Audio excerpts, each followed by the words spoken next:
বাহবা ভাস্কর, লেখা আর্যতীর্থ। আমি সুমিত বন্দ্যোপাধ্যায়। গা শিরশির করছে বুঝি, শিউরে ওঠে কুঁকড়ে গেল মন।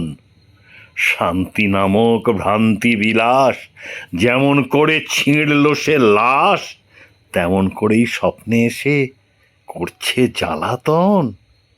তাই যদি হয় সাবাস, তবে বাহবা ভাস্কর, ভেতর ঘরে পৌঁছে গেছে মেয়ে অভয়ার স্বর।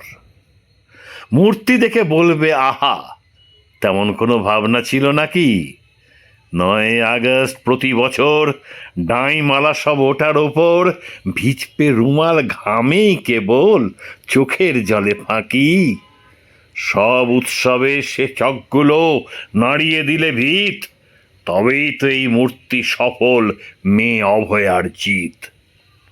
তাকিয়ে দেখো বিকৃত মুখ, গলার শিরা ফুলেছে চিৎকারে, পেলবতার চিহ্ন কোথাও নেই, দেখলে পরে চিত্ত হারায় খেই। তাকিয়ে দেখো নরক কেমন শ্বাস ফেলে রোজ ঘাড়ে।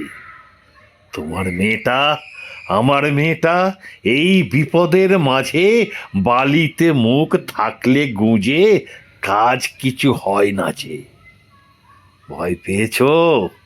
উভয় মেয়েদের রোজের চেনা সঙ্গী, তোমার ঘরে আমার বাড়ির, এদেশ জুড়ে সকল নারীর, বয়স জুড়ে ভুল ছোঁয়াতে ঠিক ওরকম হয় যে মনের ভঙ্গি। তোমার অজানা, তাই দর্শনে হারিয়ে ফেলছ দিশে, ও মূর্তি আছে এদেশে মেয়েদের প্রতি আয়নায় মিশে। অথবা তোমার ভাবনাতে ভুল, আবার দেখো কচলে নিয়ে চোখ, আতঙ্কে নয় ওই চিৎকার, বস্তুত ওটা রণহুঙ্কার। ওই আসে সে যে নরক মারিয়ে, তার গর্জনে কেঁপে ওঠে ধর্ষক। আকাশে বাতাসে জয় জয় তার, 10 দিকে ধাই স্বর। পুনরায় দেখো মানুষ তো ছাড়, সে আওয়াজ শুনে কম্পিত ঈশ্বর।